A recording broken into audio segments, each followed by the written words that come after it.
بعتولي قصصكم المرعبة، وأنا اخترت قصتين لفيديو النهاردة. لو أنت حابب تقولي قصتك ابعتها وأنا هقراها، ولو عجبتني هنزلها فيديو. القصة الأولى من زهراء، والقصة بتقول: هاي، عايز أحكي لكم قصتي. لما كان عندي حوالي 2 أو 3، كنت وقتها يدوب بعرف أتكلم شوية. عزلنا أنا وأهلي ورحنا بيت جديد.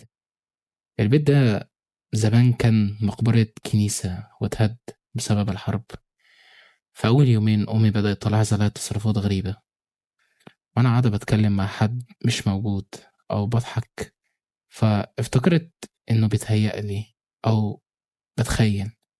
بس في يوم وأنا نايمة جنبها صحيت، لقيتني بضحك وبتكلم، وقالت لي: بتكلمي مين يا حبيبتي؟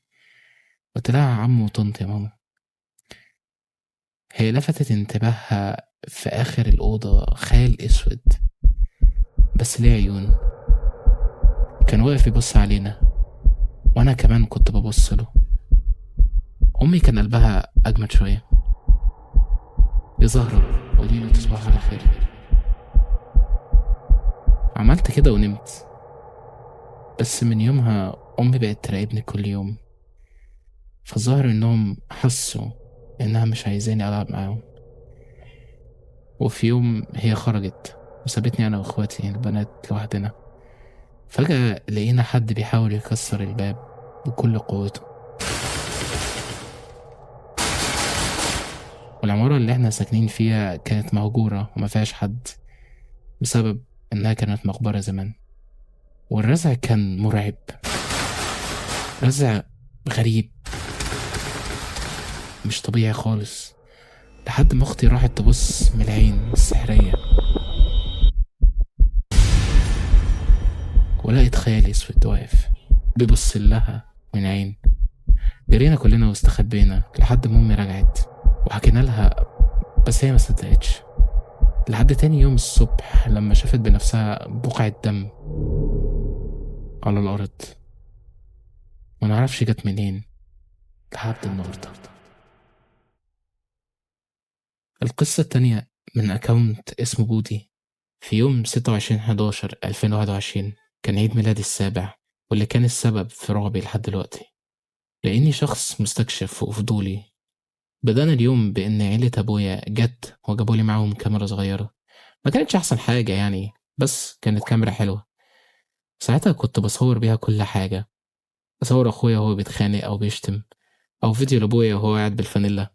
بس في اليوم اللي بعده رحنا لتيتا وجده، الله يرحمهم، عشان نفرحهم معانا، لأنها ما كانتش بتقدر تيجي تيتا.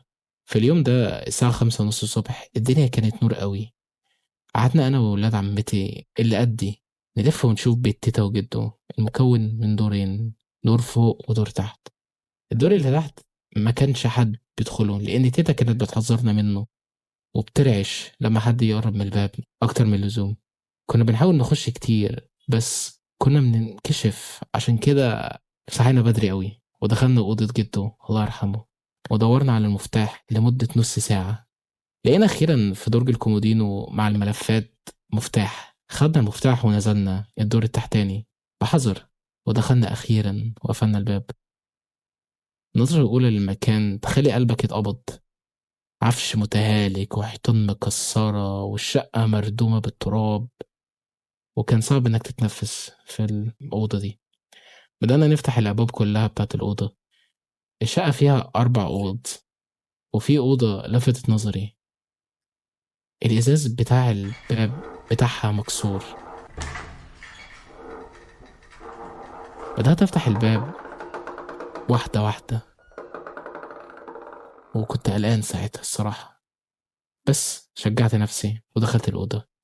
الريحة كانت ريحة كمكم وحشة أوي، وكانت مليانة صناديق فيها كتب. بس لفت نظري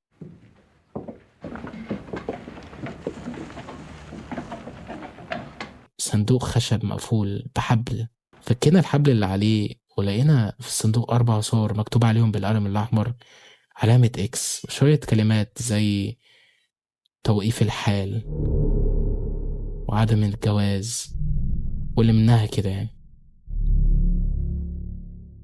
ومع ال4 صور كتاب مكتوب عليه شمس المعارف. قُلنا ده كتاب علمي خاص، ما كناش نعرف إيه هو شمس المعارف، وسبب استنتاجنا ده عشان لونه أخضر مايل للأسود كده.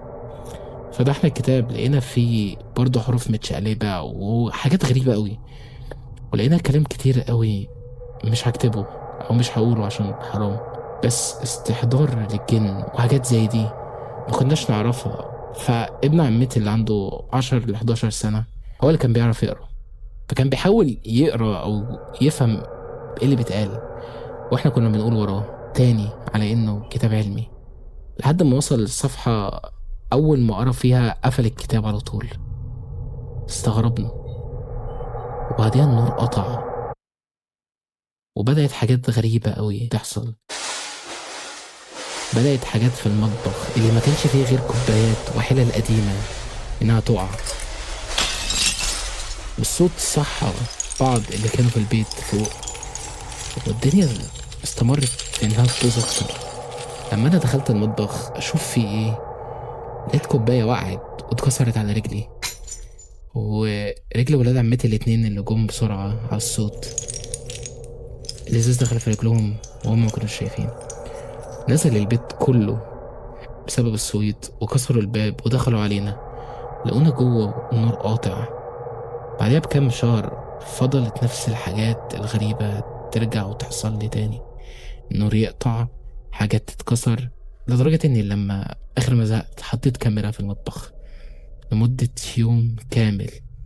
ولما جيت أشوف لقيت في التسجيل أبويا بيدخل المطبخ بشكل غريب قوي، عمال يتمتم بكلام غريب، مسك كذا كوباية ورماهم على الأرض. اتفاجعت من المنظر اللي شفته، ما كنتش مصدق إن هو ده أبويا، وبدأ يفتح الفرن ويقفله بطريقة غريبة. في اليوم اللي بعديه أنا ما نمتش خالص، وقلت أنا هستناه لحد ما أسمع صوت، وبالفعل سمعت الصوت ودخلت المطبخ. شفت أبويا ماسك كوباية مكسورة، كان بيحاول يعور نفسه. حاولت أوقفه وقلت له أنت بتعمل إيه؟ ولما شافني حدف على رجلي لغاية ما وقعت على الأرض مش قادر من كتر الوجع، وأبويا أغمى عليه. صحيت لقيتني واخد 25 غرزة في رجلي، وأبويا بيقولوا إنه في العناية المركزة.